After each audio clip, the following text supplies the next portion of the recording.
अस्सलाम वालेकुम नाजरीन। मैं हूं आपका मेज़बान शहबाज सरवर और आप देख रहे हैं दुनिया है सहाफ़त की। नाजरीन, आज हम मौजूद हैं अलहमरा आर्ट कौंसल में।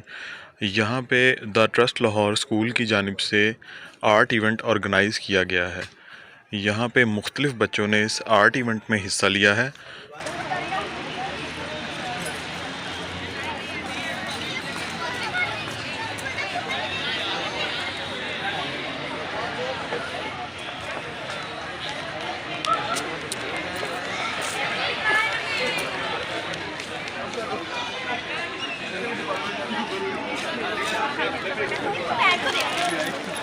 अस्सलाम वालेकुम।